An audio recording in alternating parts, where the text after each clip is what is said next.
তো বন্ধুরা, আজকের গল্পটা প্রতীক নামের একটা ছেলেকে নিয়ে, যে কিনা নিজের স্ত্রীকে নিয়ে শহর থেকে দূরে একটা গ্রামে আসে থাকতে। এরপর থেকে প্রতীক সেখানকার স্থানীয় লোকেদেরকে এটা জিজ্ঞাসা করতে থাকে যে সেখানে আশেপাশে কোনো নদী আছে কিনা। এখন প্রশ্ন হলো এটাই যে সে সেই নদীর ঠিকানা জেনে কি করবে। এরপর সে নদীর খোঁজ পেলে সেখানে যায় এবং মাঝরাতে গিয়ে সেখানে একটা জায়গা খুব ভালো করে সাজিয়ে রাখে যেন সে সেখানে কারোর সঙ্গে ইন্টিমেট হতে পারে। কিন্তু তার ঘরে তো বউ আছে, তাহলে কি সে অন্য কারোর সঙ্গে পরকীয়া করার জন্য এমনটা করেছে? কিন্তু সবথেকে অবাক করার বিষয় তো এটাই, কারণ প্রতীক অন্য কোনো মেয়েকে নয়, বরং তার বউ শ্যারনকেই নিয়ে মাঝরাতে লুকিয়ে জঙ্গলে যায়। আর সেখানে গিয়ে তারা দুজন সেই নদীর জলে ডুব দেয় এবং কিছুক্ষণ পর সেখানে থেকে উঠে এসে তারা সেই জায়গায় গিয়ে ইন্টিমেট হতে শুরু করে। এরপর তারা এইভাবে প্রতি রাতেই ঘর থেকে বেরিয়ে জঙ্গলে যেতে শুরু করে ইন্টিমেট হওয়ার জন্য। কিন্তু একদিন রাতে তাদের দুজনকে জঙ্গলে যেতে একটা লোক দেখে ফেলে এবং তারপর সে তাদেরকে পিছু করার পর জঙ্গলে গিয়ে ওইসব করতে দেখে ফেলে। এরপর সে গিয়ে এটার ব্যাপারে তার সমস্ত বন্ধুদেরকে গিয়ে জানায়। এই কথা শোনার পর তার সব বন্ধুরা ঠিক করে যে আজ রাতে আমরা সবাই যাব এবং সবাই মিলে সেটার মজা নেব। পরের রাতে প্রতীক যখন তার স্ত্রী শ্যারনকে নিয়ে ঘর থেকে বেরিয়ে জঙ্গলে যেতে শুরু করে, তখন সেই লোকগুলো তাদেরকে ফলো করতে শুরু করে। এরপর কি ঘটতে চলেছিল, আর তারা ঘর থাকতেও সেই জঙ্গলে গিয়ে কেন ওইসব করতো, এই সকল প্রশ্নের উত্তর জানতে হলে ভিডিওটা লাস্ট পর্যন্ত দেখতে থাকুন। তো মুভির শুরু হয় প্রতীক এবং শ্যারন নামের একটি দম্পতিকে দেখিয়ে, যাদের সম্প্রতি বিয়ে হয়েছে এবং তারা দুজনেই পরিবারের বিরুদ্ধে গিয়ে কোর্ট ম্যারেজ করেছিল।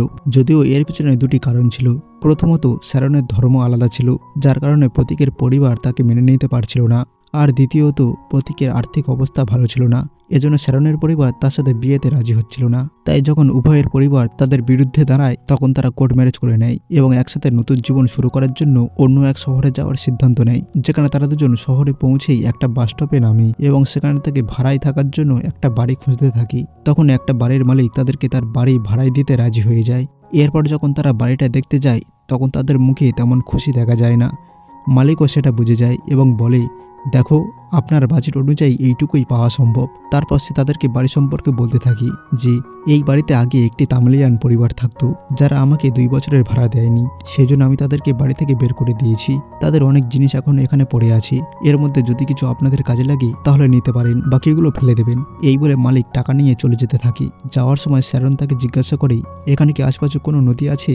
তখন সে শুধু এটুকুই বলে যে জঙ্গলের ভেতরে কিছু দূর যাওয়ার পর একটা নদী তো আছে, তবে সেই জায়গাটা খুব বিপজ্জনক। যেটার পর প্রতীক এবং শ্যারন মিলে বাড়ির পরিষ্কার পরিচ্ছন্নতার কাজে লেগে যায়। তারপর প্রতীক তার বন্ধু সন্তোষকে ফোন করে, যেখানে একজন অ্যাসিস্ট্যান্ট ডাইরেক্টর ছিল এবং সেই তাদেরকে বিয়ে দিয়ে এই শহরে আসতে সাহায্য করেছিল।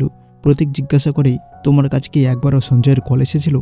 সে আমাকে বলেছিল সন্ধ্যার মধ্যে ফোন করবি, কিন্তু করেনি। আসলে এই সঞ্জয় সন্তোষেরই বন্ধু এবং সন্তোষই সঞ্জয়ের সঙ্গে কথা বলেছিল যেন প্রতীককে শহরে কোনো কাজ পাইয়ে দেয়। অন্যদিকে সেই সন্ধ্যায় আমরা দেখি তাদের বাড়ির সামনে একটি বাসের মধ্যেই বাস ড্রাইভার এবং তাদের দল পার্টি করছে। সেই সময় তারা এই ব্যাপারেও কথা বলছিল যে এখানে একটা নতুন কাপল এসে উঠেছে।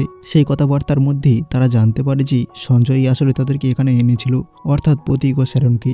তারা যেখানে থাকেই সেটা রাস্তার একদম কাছাকাছি এবং সেখানে থেকে সামান্য দূরেই একটা বাস স্টপ আছে, যার কারণে সারাদিন ধরে সেখানে বাস যাতায়াত করে। আর দিনের শেষ বাসটি ঠিক তাদের বাড়ির সামনে গিয়ে দাঁড়ায়। ওই বাসের ড্রাইভার ও ক্রু মেম্বাররা এই বাসগুলোই চালায়, তাই তারা এখানে এসে পার্টি করছিল। এরপর সন্ধ্যায় সঞ্জয় তাদের সঙ্গে দেখা করতে আসে। কিছুক্ষণ কথা বলার পর প্রতীক তাকে ঘরের মধ্যে আসার জন্য বলে, কিন্তু সঞ্জয় উত্তর দেয় যে তার কিছু কাজ বাকি আছে, তাই সে এখন বসতে পারবে না। একথা বলে সে চলে যায়। তবে যাওয়ার আগে সে প্রতীককে বলে দেয় যে পরের দিন সকাল 8টার মধ্যে যেন প্রস্তুত থাকে সে, কারণ সে তখন তাকে কাজে নিয়ে যাবে। পরের দিন সকালে আমরা দেখি শ্যারন জানালার সামনে দাঁড়িয়ে বাইরে দেখছে, যেখানে সে সামনের বাড়িতে একটা বাঁধা কুকুরকে দেখছিল এবং সেটা থেকে সে খুব কষ্ট পাচ্ছিল। তখনই প্রতীক পেছন থেকে এসে তাকে সান্ত্বনা দেয়। এখানে থেকে আমরা বুঝতে পারি যে হয়তো শ্যারনের অতীতে এমন কোনো ঘটনা ঘটেছিল যেটার জন্য সে পশুদের কষ্ট সহ্য করতে পারতো না। এই বিষয়টা প্রতীকও জানে, যদিও আমাদের সরাসরি বলা হয় না যে আসলে শ্যারনের সঙ্গে কি ঘটেছিল। এরপর সঞ্জয় আবার তাদের বাড়িতে আসি এবং কিছু সবজি নিয়ে আসে তাদের জন্য। তারপর শ্যারন সেই সবজিগুলো নিয়ে যায় এবং সঞ্জয় ও প্রতীক সেখানে থেকে বেরিয়ে যায়। পরে সঞ্জয় তার বসের সঙ্গে কথা বলে প্রতীককে একটা কাজ পাইয়ে দেয়। এরপর তারা দুজন মিলে দেয়াল পেন্টিং এর কাজ শুরু করে দেয়। অন্যদিকে আমরা দেখি শ্যারন একা বাড়িতে আছে, যেখানে তার খেতে পেলে সে পাশের একটা হোটেলে যায় এবং সেখানে খাওয়ার পর সে প্রতীককে ফোন করে জিজ্ঞেস করে, তোমার জন্য কি খাবার নিয়ে আসবো? অর্থাৎ সে বাড়িতে খাবার নিয়ে যাওয়ার কথা বলছে, যাতে প্রতীক বাড়িতে ফিরে আসার পর খেতে পারে। কিন্তু প্রতীক জানায় আজ সে সঞ্জয়ের সাথেই খাবে। এরপর যখন সঞ্জয় ও প্রতীক ফ্রি হয়ে যায় তখন সঞ্জয় ধূমপান করতে শুরু করে এবং প্রতীককেও অফার করে, কিন্তু প্রতীক জানায় আমি যখন ফিল্ম ইন্ডাস্ট্রিতে ছিলাম তখনই ধূমপান আর মদ খাওয়া সব ছেড়ে দিয়েছিলাম। তখন সঞ্জয় বলে, আরে প্রতীক ভাই, তুমি এই ফিল্ম লাইনটা কেন ছেড়ে দিলে? প্রতীক উত্তরে রেসপন্সিবিলিটি বলে জানায়। তখন সঞ্জয়কে প্রতীক জিজ্ঞাসা করে, আচ্ছা সঞ্জয়, একটা কথা বলো, এখানে কি আশেপাশে কোনো নদী আছে? সঞ্জয়ের জবাবে বলে, হ্যাঁ, তোমার বাড়ির কাছেই একটা নদী আছে। তারপর প্রতীক সেই নদী খুঁজতে খুঁজতে সেখানে পৌঁছে যায়, যেখানে সে একজন লোককে মাছ ধরতে দেখে। প্রতীক তাকে জিজ্ঞেস করে, এই নদীটা কি অনেক গভীর? সে উত্তর দেয়, হ্যাঁ, কিছু জায়গায় গভীর আছে, কিন্তু সব জায়গায় নয়। তারপর প্রতীক একটা লাঠির সাহায্যে নদীর এমন একটা জায়গা খুঁজে বের করে যেখানে জলটা কম গভীর। এরপর সন্ধ্যায় প্রতীক যখন বাড়ি ফিরে আসে তখন সে শ্যারনকে বলে, নদীতে একদম পারফেক্ট একটা জায়গা পেয়েছি। এখন তারা নদীতে কি করতে চলেছিল সেটা খুব শীঘ্রই আপনারা জানতে পারবেন।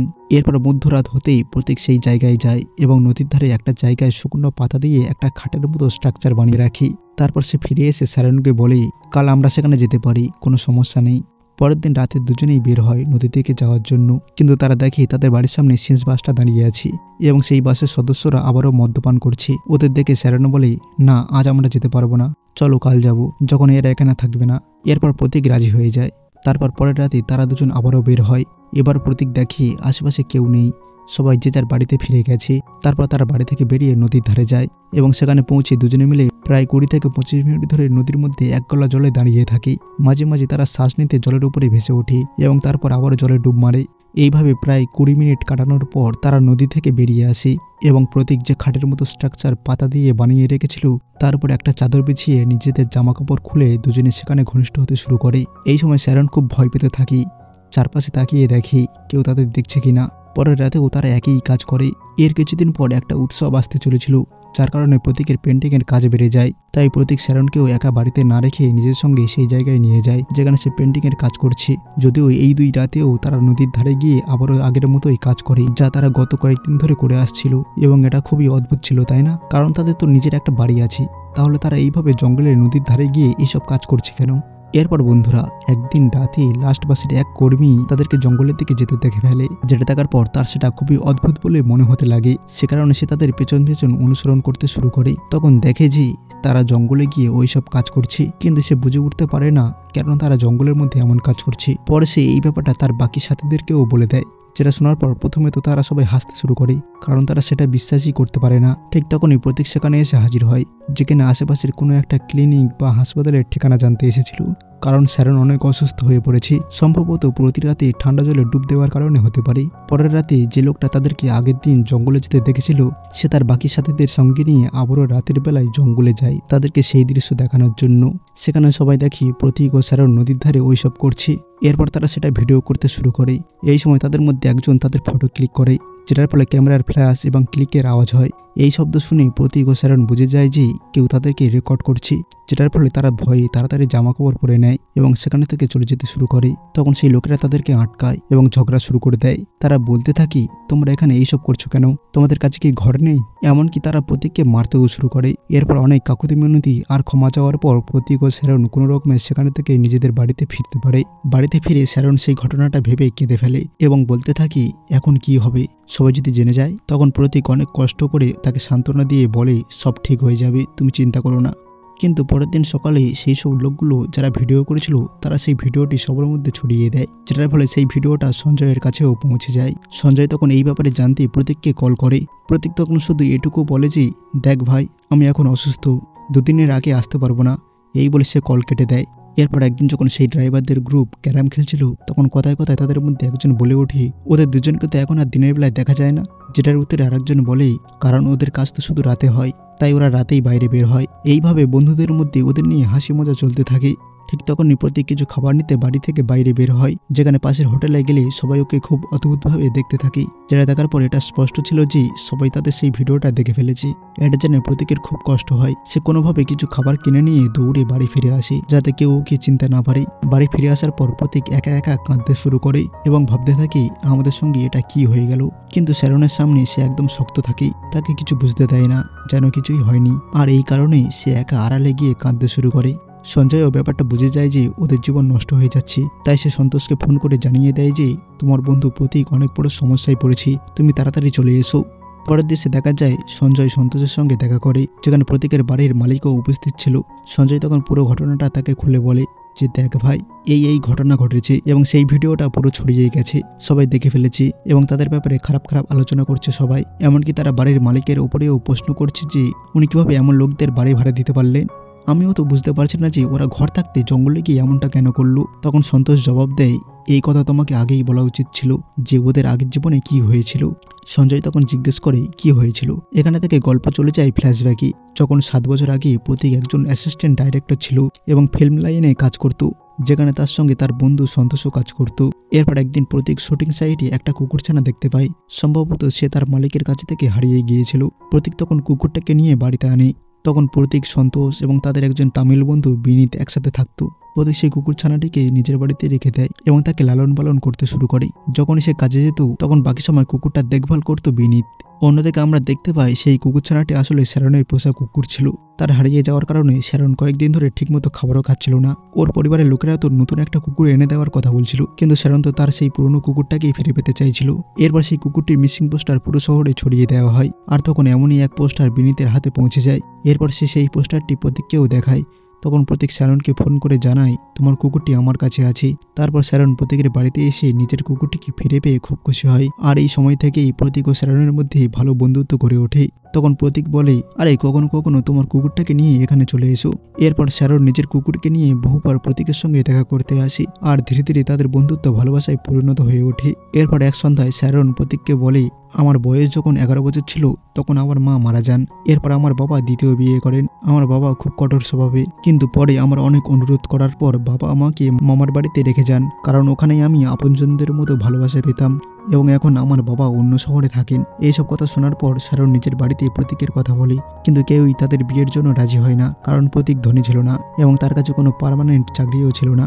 এমনকি শ্যারনের বাবা সব কথা শুনে পরের দিনই তাকে অন্য শহরে নিয়ে যাওয়ার সিদ্ধান্ত নেন। এটা থেকে শ্যারন সেদিন রাতেই বাড়ি থেকে পালিয়ে যায়। আর পরের দিন সকালে প্রতীক ও শ্যারন কোর্টে গিয়ে রেজিস্ট্রি করে ফেলে, যেখানে থেকে তারা প্রতীকের বাড়িতে আসে। কিন্তু প্রতীকের মা শ্যারনকে মেনে নিতে রাজি হন না, কারণ শ্যারন অন্য ধর্মের ছিল।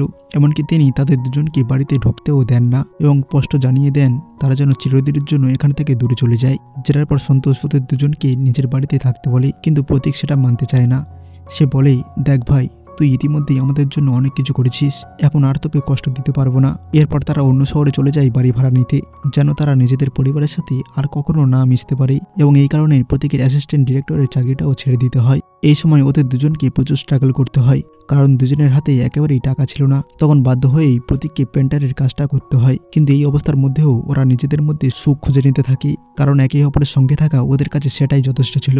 কিন্তু এক রাতে শ্যারনের জীবনে বড় একটা ধাক্কা আসে, যখন সে তার বাবার একটি মেসেজ দেখে। সেই মেসেজে একটা ছবি পাঠানো হয়, যেখানে তার সবথেকে প্রিয় কুকুরছানাটির মৃতদেহ ছিল, যাকে শ্যারনের বাবা মেরে ফেলেছিলেন। এবং সেটার নিচে মেসেজে লেখা ছিল, যদি তুমি কোনোদিন আমার সামনে আসো তাহলে তোমারও এই একই অবস্থা হবে, আমি তোমাকে ঘৃণা করি। আর এই কারণে শ্যারনের কুকুরদের প্রতি এতটা ভালোবাসা ছিল, কারণ সে ছিল তার একমাত্র নিঃস্বার্থ সঙ্গী। এই কষ্টের মধ্যেই ওদের জীবনে আরও একটা বড় সমস্যা চলে আসে, কারণ শ্যারন মা হতে পারছিল না। বিয়ের কয়েক বছর পেরিয়ে গেলেও তারা মা বাবা হতে পারছিল না। তাদের অনেক ডাক্তার দেখিয়েও কোনো ফল হচ্ছিল না এবং একজন সন্তান ওদের জন্য আরও বেশি প্রয়োজনীয় হয়ে উঠেছিল। কারণ একদিন প্রতীকের দাদু ওদের সঙ্গে দেখা করতে এসেছিলেন। তখন তিনি বলেছিলেন যে, দেখো, শুরুতে সব পরিবার রাগ করে, এটা স্বাভাবিক, কিন্তু যখন একটা বাচ্চা আসে তখন সব রাগ গলে জল হয়ে যায়। সবাই তাদের বাচ্চাদেরকে মেনে নেয়। তাই পরিবারে ফিরতে চাইলেই একটা সন্তানের খুব দরকার। কিন্তু সমস্যা হলো এই যে প্রত্যেকবারই শ্যারনের প্রেগন্যান্সি ফেল হয়ে যাচ্ছিল। প্রতীক তখন তার দাদুকে এই সমস্যার কথা জানায়। জবাবে দাদু তাকে একজন আয়ুর্বেদিক চিকিৎসকের কথা বলেন, যিনি এই সমস্যা দূর করতে সাহায্য করতে পারেন। এই চিকিৎসক শহর থেকে দূরে পাহাড়ি অঞ্চলে থাকেন। প্রতীক আর শ্যারন তখন তার সঙ্গে দেখা করতে সেখানে যায়। তিনি প্রতীকের হাত দেখে বলেন, তোমার বাচ্চা হওয়া খুব কঠিন। শহরের জীবনযাত্রার কারণে তোমার শরীরে অনেক ঘাটতি তৈরি হয়েছে। যদি তুমি চাও শরীরকে আবার সেই অবস্থায় ফিরিয়ে আনতে যাতে সন্তান ধারণ সম্ভব হয়, তাহলে তোমাকে প্রকৃতির কাছাকাছি যেতে হবে। তোমাদেরকে শহর ছেড়ে গ্রাম্য এলাকায় গিয়ে থাকতে হবে এবং আরও একটা জিনিস করতে হবে, প্রতি রাতে নদীতে গিয়ে প্রায় আধা ঘন্টা এক গোলা জলের মধ্যে থাকতে হবে। এতে তোমার শরীর ঠান্ডা হবে এবং তারপর তোমাদেরকে ঘনিষ্ঠ হতে হবে। এমনটা করলে তবেই তোমাদের সন্তান হবে। এই কথা শুনে প্রতীক ও শ্যারন অবাক হয়ে যায় এবং ফিরে আসার পথে ওরা ভাবতে থাকে যে তারা সেই পদ্ধতিও ট্রাই করবে কিনা। তারপর প্রতীক শ্যারনকে বলে, আমরা গত 7 বছর ধরে তো এত চেষ্টা করলাম, কিন্তু কিছুই তো হলো না। অন্তত একবার এটা করেও দেখা যাক কি হয়। এরপর শ্যারন সেটা করার জন্য রাজি হয়ে যায় এবং একটি গ্রাম্য এলাকায় গিয়ে থাকতে শুরু করে এবং এখানে থেকে পরের ঘটনাটা তো আমরা মুভির শুরুতেই দেখেছি। এরপর সঞ্জয় যখন জানতে পারে যে প্রতীক আর শ্যারন সন্তানের জন্য এত কিছু করছি আর সেই সময়েই ড্রাইভারদের দল তাদের ভিডিও করে সবার মাঝে ছড়িয়ে দিয়েছি, তখন সঞ্জয় ও সন্তোষ সেই ড্রাইভারদের সঙ্গে দেখা করতে যায় আর তারপর তাদেরকে বলে তোমাদের একটা ভুল একটা দম্পতির পুরো জীবনটা নষ্ট করে দিয়েছি। এইভাবে অনেক কথা শোনানোর পর অবশেষে সেই লোকেরা বুঝতে পারে তারা কত বড় ভুল করেছে। এরপর তারা যতজনের কাছে থেকে পারা যায় সেই ভিডিও ডিলিট করিয়ে দেয় এবং তারপর শ্যারন ও প্রতীকের খোঁজে সবাই ওদের বাড়িতে যায়, কিন্তু বাড়ির দরজায় বাইরে থেকে তালা লাগানো ছিল। এরপর তাদের দুজনকে অনেক জায়গায় খোঁজা হয় কিন্তু কোথাও পাওয়া যায় না। এর পরের দিন সকালে সঞ্জয়ের কাছে তার এক বন্ধুর কল আসে যে কিনা তাকে প্রতীক আর শ্যারনের মৃতদেহ নদীর ধারে পাওয়া গেছে বলে জানায়। এটা শোনার পর সঞ্জয়ের পায়ের নিচে থেকে যেন মাটি সরে যায়। সে সঙ্গে সঙ্গে সন্তোষ ও বাকিদের সাথে নিয়ে নদীর ধারে গিয়ে পৌঁছায়, যেখানে দেখা যায় দুইজনের মৃতদেহ জলের উপরে ভাসছে। দুজনে ভিডিও ছড়িয়ে যাওয়ার পর যে অপমান ও লজ্জার সম্মুখীন হয়েছিল সেটা আর তারা সহ্য করতে পারেনি, তাই তারা মৃত্যুকে বেছে নিয়েছিল। এমনকি মৃত্যুর পরেও তারা একে অপরের হাত ধরেছিল। এই দৃশ্য দেখে সেই সব ড্রাইভার লোকেরা যারা ভিডিওটি ভাইরাল করেছিল তারা চরম অনুশোচনায় ভেঙে পড়ে, কারণ তাদের জন্যই আজ দুইটি তরতাজা জীবন শেষ হয়ে গেল।